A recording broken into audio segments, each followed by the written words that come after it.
Okay, everybody, good afternoon. We will get underway. Thank you very much for joining us in the business show, the CPD Expo at Excel.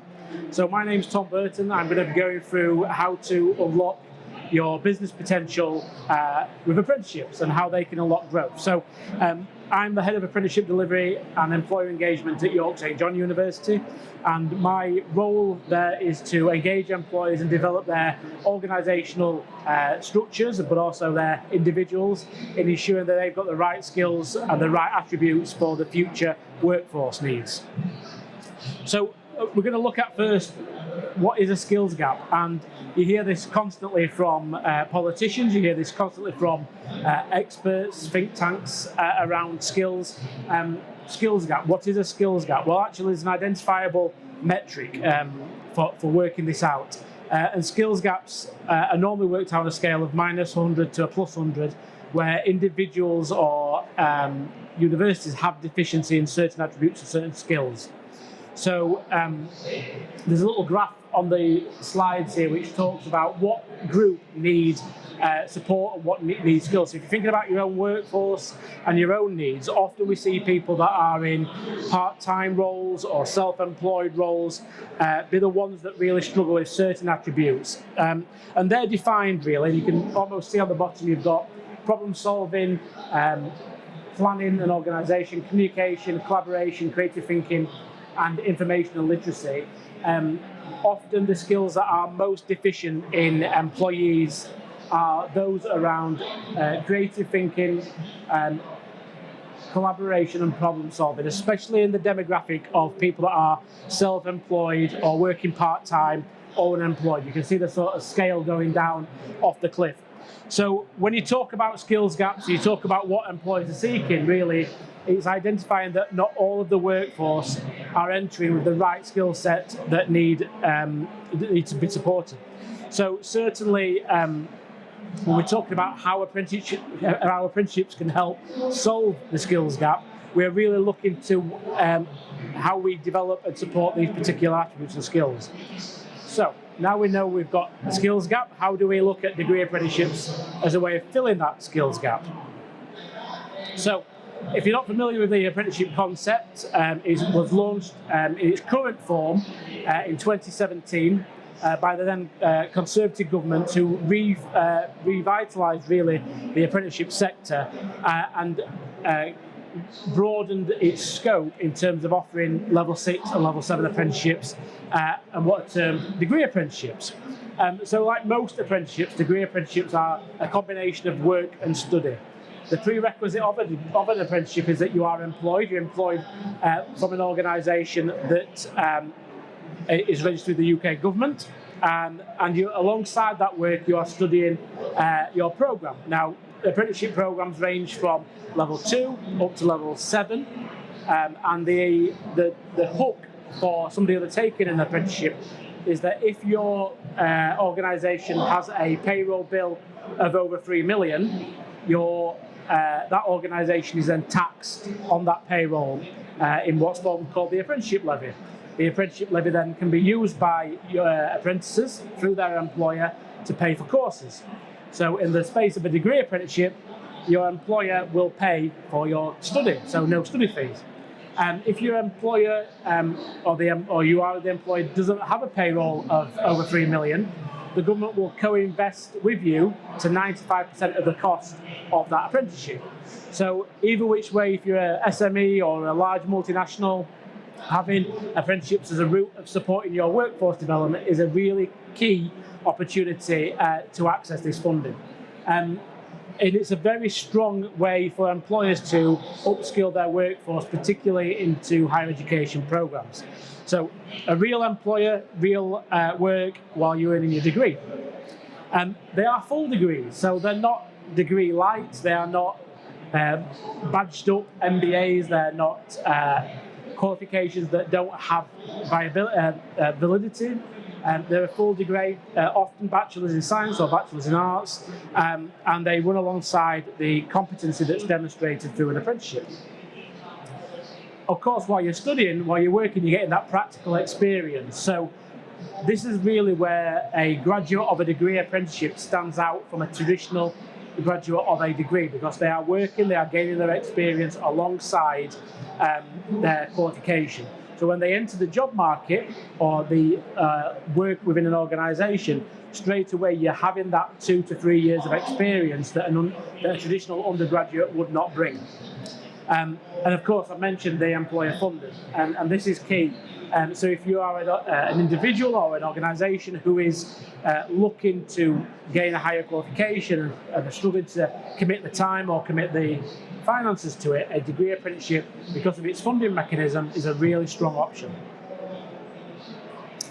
So what's the benefit for a student? Well, you're earning a salary while you're studying, and I think that's one of the biggest areas of attraction for people, is that not only are they going to get their tuition fee paid for, they're going to be working and earning at the same time throughout their apprenticeship. And usually apprentices' starting wage begins somewhere around 16,000 to 25,000 a year while they're studying. So it's a real bonus to have their tuition fees paid, but also be earning an income. I mentioned earlier that you're getting that professional experience, you're building your CV out, you're allowing your CV to gain the knowledge, experience and skills that employers will look for. And of course, working while you're studying, you're going to be having 3 years of experience on your CV before you start then thinking about your next steps. I mentioned earlier that the tuition fee is a big bonus. Ordinarily, an undergraduate will exit university with around about £45,000 worth of debt, but within a degree apprenticeship, that's covered. There's no tuition fees, there's no student debt. We also see careers being accelerated faster. So apprentices typically are headhunted, sought after, recruited by either other departments within an organisation or with other employers in that sector, because they recognise that not only are they qualified to a high level, but they also have that experience that stands them in good stead. So apprentices on various programmes become quite sought after and quite in demand, and many apprentices receive promotions straight out of finishing their degree apprenticeship. So again, positive. So how does that degree apprenticeship work? Well, there's of course the work-study balance. So it's not all sunshine and rainbows. You're still going to have to find time to study. You're still going to have to find time to work. And of course, the government have regulations around this. And that stipulates that at least 6 hours per week must be spent studying while you're on your apprenticeship. And that time must be ring-fenced to ensure that your employer can't impinge on your study time. So there's a little bit of work-study balance to be found. Of course, these are normally 3 years. Some apprenticeships are 6 years in length, but it just depends on the time and your university you're taking them with. It's often industry related and relevant to study. So really important that it's not like a traditional undergraduate programme. You are working on coursework which directly supports your organisation and is directly themed around your organisational development. And we want to, and we ensure that theories and practices during those times on programme are real work and applied learning. So it's problems or situations that your organisation is facing, which then can be translated into projects or assignments for your course. So again, finding that work and study balance. So there's many industries and many career paths. A lot of these are suitable for practitioners, suitable for supervisors, suitable for managers. Engineering, digital technology, business management, and healthcare are just 4 sectors that are really thriving with the degree apprenticeship model, because they see that they need support to develop their organisation, develop their workforce. Particular areas around digital technology and business management are key drivers in the number of starts around degree apprenticeships. Particular things like data analysis, cybersecurity, are often recruiting degree apprenticeships straight out of A-levels. Areas such as healthcare particularly are strong for degree apprenticeship options, with nursing and healthcare science being particularly popular degree apprenticeships for people to study who want to operate in the nursing and healthcare sector. So again, a very strong area to study. So how do we compare between degree apprenticeships and traditional universities. So we get a lot of these questions. Why should I do one? Why should I not do the other? Well, certainly apprenticeships offer a no tuition fee, plus the chance to earn a salary. University averages around 9,200 tuition fees per year, plus living expenses. Apprenticeships give 3 to 6 years of relevant work experience in that sector and in that industry. And where universities may have a limited work experience, they may see limited options for jobs, and they're often unrelated to the study that the learner is undertaking. Apprenticeships offer a learning style which is around practical applied learning, with immediate feedback, because you're taking those skills and then taking it into work and developing the organisation around you. Whereas a university route often offers theoretical knowledge with some practical components and some applied learning, so not always relatable to the actual job you want to do. And of course, apprenticeships have direct industry connections and employee relationships, where often academic credentials often require additional experience and additional knowledge to be able to translate that university qualification into an actual job. So certainly there's a very stark difference between traditional university and traditional and degree apprenticeships. So people often say, well, how can I get one of these gold ticket apprenticeships? Well, often employers will advertise their apprenticeship roles on their websites. There's a government website around apprenticeship opportunities and apprenticeship vacancies. So career pages of companies, .gov pages for apprenticeship opportunities are worth the starting point.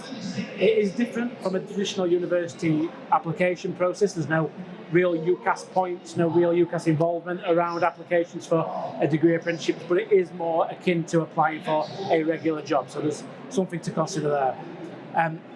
Strong CVs when applying for any job is a prerequisite, but certainly around degree apprenticeship opportunities with companies, ensuring that your CV is up to scratch and is relevant to that industry. A lot of degree apprenticeships require GCSE. Prerequisites of maths and English are important, and also there will be an interview process with that employer to ensure that you are suitable for their organisation, much like any job. So, is a degree apprenticeship right for you? So, certainly you need to be a self-motivated learner. You need to thrive in independent learning environments and have a career-focused vision for where you want to go in terms of goals. You also need to be a practical thinker. You need to apply your knowledge to real-world problems, and you do need that financial awareness. So degree apprenticeships are not for everybody, but they are for a lot of people.